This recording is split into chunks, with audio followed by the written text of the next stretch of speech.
presentation up. Can you, by raising hand, can you tell me who has taken care of patient with PE over the last 1 year? Raise your hand if you've taken care of patient with PE.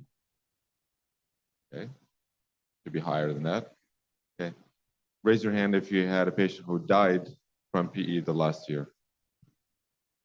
Okay. So it was a very nice summary talking about the trials that has been done and the trials that's being planned to be performed.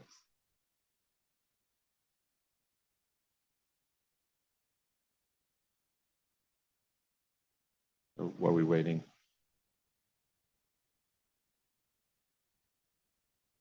So this is our hospital. This is actually a very small hospital. Our hospital is 105 bed, but it does a lot of work. It's only cardiovascular. We don't see any patient who does not have a cardiovascular disease. We do close to 2,300 bypass surgery, 1,800 bypass surgery, 2,300 coronary intervention. We've seen 230 patients of PE last year, and we've done 140 intervention. So question is, why do we care? This is the most important question when a new technology comes by, is why would I care to learn something new, get the burden on my team, get the burden on the financial system, the patient, the hospital. Why do we care? We care about this. So in 2008, in the United States, there was more people dying from PE than people dying from HIV, car accident, and breast cancer combined. And when they looked more recently, they look at patient who has acute PE, they have around 11% mortality in 2 weeks. And if you look at patients who have massive PE, and we'll talk about what massive PE mean, those patients, if you have a cardiac arrest, resuscitation, 65% of them die. So those patients, if you have the same number in patient coming with acute myocardial infarction, that's not really good. So that's why we care about this. The other reason we care about it is this. Does anybody know what this is by raising hand? Two. That's what I expect, because this, as a cardiologist, we don't see this. This is a patient of mine that was my second month on the job. 28-year-old gentleman comes in with heart failure on oxygen. He said, when you take the story that 8 years before that, so when he was 21, he had a pulmonary embolism, blood clot in his lung. He was placed on Coumadin, warfarin, for 6 months and then sent home. And then after 6 months, they stopped it. That's what the guidelines tell you. 6 months of therapy. You don't have to check CT. You don't have to check an echo. You treat everybody the same. A year or two later, he's short of breath. He's oxygen dependent on 6 liters. He lost his job. His wife is the one who's working. So he came to see us and we ended up doing a CT scan and a VQ scan. And this is something called CTEP, chronic thromboembolic pulmonary hypertension. This is very devastating for young patients. We send him for open surgery. This is his lung artery. That's called pulmonary artery endarterectomy. The big surgery. 4 weeks to 6 weeks in the hospital. He walked out of the hospital without oxygen. He was able to get his job back. But again, if we can get that not to be done more frequently by treating those patients early, that's the goal. That's what our goal is. So the other thing is, this is a very old trial. 1999 showed that patients who get diagnosed with PE, if you take all comers, in 90 days, 17% died. That is a very, very high number. You don't want your patient to have this, nor you want your patient to die. So when we look at a PE, not every PE is the same. And I think you've seen this before. You've had a PE patient who looks great. 2 days later in the hospital, they crash and die, and you don't know why. This is because when the patient have a blood clot in the lung, it comes from somewhere. Most of the time, it's the leg or the arm. It dislodges, go to the pulmonary artery and close it acutely. So all of a sudden, you have no flow. When you have no flow, what happened? The right ventricle dilate, you get a tricuspid regurgitation, you get your myocardial inflammation, which is troponin. You have a very low troponin elevation. You're not expecting the high one like a STEMI. And if you catch this patient here, you'll be able to treat them, save them, and just reverse the process. When the patients start having no flow going from the right side to the left side, when the heart function, when the left ventricle doesn't fill up, you end up having cardiogenic shock, and those patients were called spiral of death. They just die. The more and more you attend pulmonary embolism conferences, you will see this slide presented in almost every single conference. So this is what's important. This is something from a friend of mine, Dr. Sethi in Colombia. He and his team worked on basically dividing this patient to what we call low risk patient, intermediate high risk, intermediate low risk, or massive PE. And in majority of this patient, you know, you have 25 to 30% here, you have 5% here, but majority, 20% or 25% here, 5% massive, but majority of the patients, more than 40 to 50%, comes with the intermediate low risk. Those are the patient that comes in with quote unquote hemodynamically stable patients. Blood pressure is stable, but they come with a heart rate elevation of above 100. They come with a troponin elevation. They come with a CT scan that showed RV to LV ratio more than 0.9. Those are the patients that can either turn around and go to low risk or turn this way and get to really massive and sick patients. And you look at the guidelines still behind. There's a guideline that's being written now that should be published early 2024. And this is the European guidelines. What European guidelines is treating every patient, asymptomatic patient with thrombectomy is not indicated. But if you have patient, it's a 2B indication to treat patient with some kind of therapy, invasive therapy. So this is, again, I'm not going to go through any of those slides. The only one I want to talk about is the PYTHO trial. So that's 2013, 2012 trial. It really started us to think about, can I treat this differently? The doctor before me has described all of those. I did not talk about flare. It's different from thrombectomy device. And we actually part of the high PYTHO enrollment right now. And there's a knockout PE, which is another trial that we are publishing this year. So this is the PYTHO trial. This is a very, very interesting trial that was published in 2014. What they looked at, they said, every patient comes in with submassive features. We're either going to treat them with heparin, like what we've been doing for a long time, or we give them IV thrombolytic. And let's see what happened. So what happened is there is a huge difference between the people who got placebo meant just heparin. They received just heparin in terms of the TPA.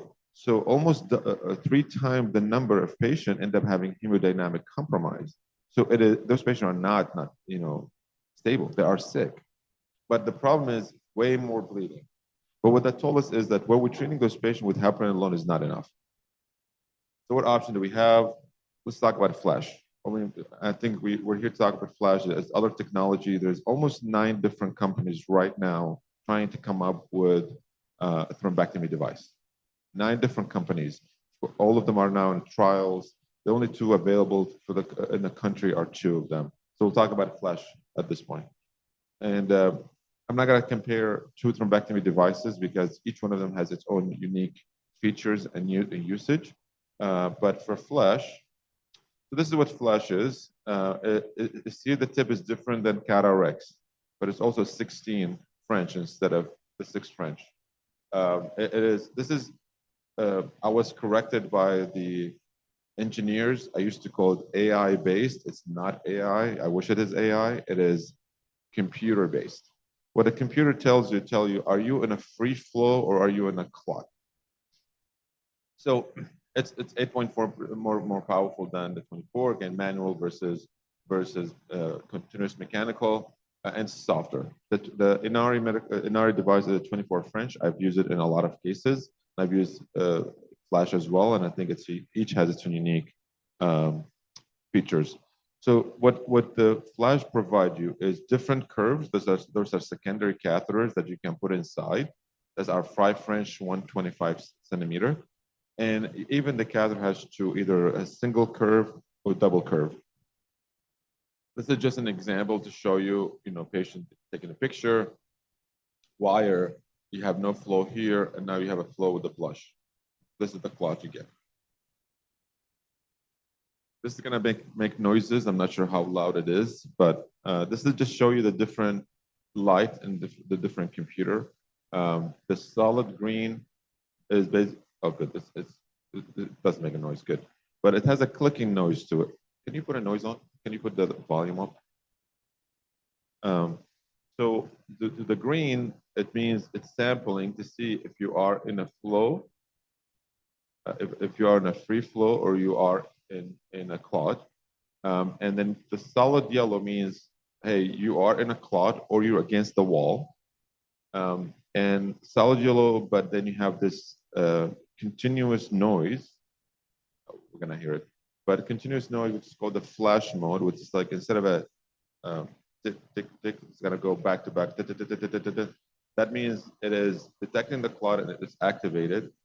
And then sometimes you have a flashing yellow. That means you are in a clot, but you're not able to suction the clot. So you have to come back, pull it back, and advance again. It has a learning curve to it. So I would really make sure that at least the first 10 to 15 cases, you have the company rep in the room to kind of guide you a little bit, and eventually you'll be able to make your own judgment. But you see how solid yellow detected the clot and had to flow through it. So if you notice this one, it was yellow, flash mode, and then green, then you stop. That means you already got the clot out. So you don't have to continue suctioning. Otherwise, you end up having a lot of blood loss. So the Strike PE is an important trial. It had a 90-day, it was published twice actually so far as an interim analysis.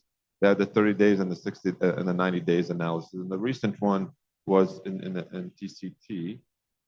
And this is the trial that we're talking about. It's a global trial. It's 600 patients. It's looking at patients to try to see if we have a good outcome with this patient. And the problem with this one, when it started, was people were using the 12. Now you have the 16. So the first 150, majority of those patients had the device that was a 12 French. Again, was discussed before. This is what you're looking at. All these trials looks at an RV to LV ratio because we know from multiple trials before that if you have a bad RV when you leave the hospital, you have a significantly higher mortality. And of course, they look at safety point at 48 hours, and then what they added, which is important, is the quality of life metrics. Because you guys have seen patients who had a PE come back 6 months later and they tell you that they never feel the same as they were prior to having the PE. And when you look at the interim analysis, the thrombectomy time is really not long. It's around 33 minutes. So if you look at it from a procedure perspective, one of the things people complain about it is that, is this going to be a very long procedure? You know, in coronary, we're now so good at it. You guys are all great interventionists. You are very good doing coronary intervention. The question is, am I adding something that's taking a longer time? But the more and more you do it, you'll be faster at it.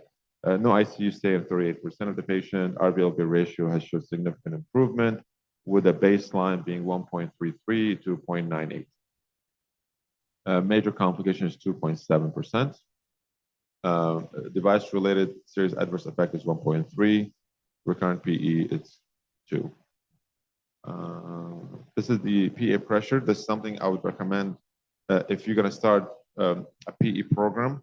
A couple of things. One is to make sure you have a team with you. Don't do it by yourself. It's a lot of work. 2 is get a PA pressure before and after. It will give you a guidance that if you've done enough or not. Always discussed before. Oh, this is important just to show you that on a different metrics of quality of life at 90 days, there was a significant improvement with doing thrombectomy. So this is what basically speed, safety, and simplicity. So speed, this is from the trial. A friend of mine, he's a head of Cooper University Cath Lab. They're so quick and they're so efficient with it. Their average is 12 minutes. I mean, I don't know how he does it, 12 minutes, but it's for us, our numbers around 22 minutes thrombectomy time. Still not, it's very safe. We talk about the risk. Uh, Very durable. I mean, you can really easy, you can clock and counter clock. You can go to different lobes and different directions, which I think is one of the unique features of this device. So I'm going to go over a couple of cases, and we'll finish up there. So this is a 54-year-old male with no past medical history. And the more and more you treat pulmonary embolism, you will see that you're treating younger and younger patients. With the last patient we did last week was 25-year-old female. My youngest patient is 18. So had a COVID-19 2 weeks ago. He came with shortness of breath for 3 days. And in the ER, he was hypoxic. His oxygenation level was in the low 80s, and his heart rate was in the 110 to 130. This is the AKG. This is the AKG that you, as a cardiologist, you may get called about sometime before you diagnose with a PE. But from the story, you can tell this patient have a high suspicion of PE. So if the doctor tell you, have this patient, young, short of breath, this is the EKG. The 2 things you think about, or 3 things, you think about myocarditis or pericarditis, you think about PE, or you think about heart failure, or non-cardiac related issue. And this is the echo. I mean, it's always good to give those talks to cardiologists. Nothing harder than try to explain echo to a vascular surgeon. But this is an echo. This is the CT. You can see the saddle PE right there. And then this is the echo. And you see, it's actually, the RV doesn't look bad. The reason I show this one is because this is where you have to teach your echo sonographer how to get a real echo. This is actually a very short axis echo. So actually the RV was not fully assessed in this. But if you do the right echo, you see the RV is significantly dilated. So the things we look at when we look at a CT scan, and I don't know how much different audience here has experience with PE therapy, but on the CT, there's a couple of things we'll look at. We'll look at the size of the PE. We'll look if it's saddle versus if it's from segmental. We look if there's an infarct. It's extremely important. So we look at the lung view, and we look if there's any infarct, because if there's an infarct, there's certain things you need to think about and treat differently.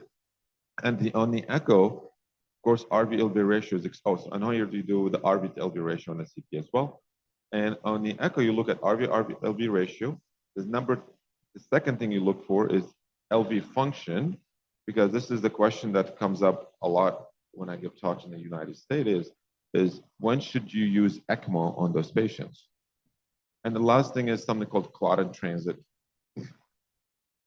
This is the case in the patient. These are still frames. So we went from the groin, and I'm happy to go over step by step how to do the procedure, but we go from the groin, we put a pigtail, that's our favorite catheter. We take manual injection. You can see clot extending all the way down here. This patient came actually to the cath lab on a 35 liters a minute on oxygen.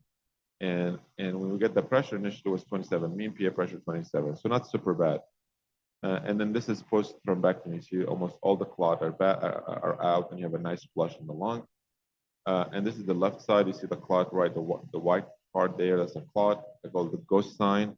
And after you take it out, you have a nice flush, and that's selective angiogram. The PA pressure went down to 15, and the patient has left the cath lab on 4 liters of oxygen instead of a 35.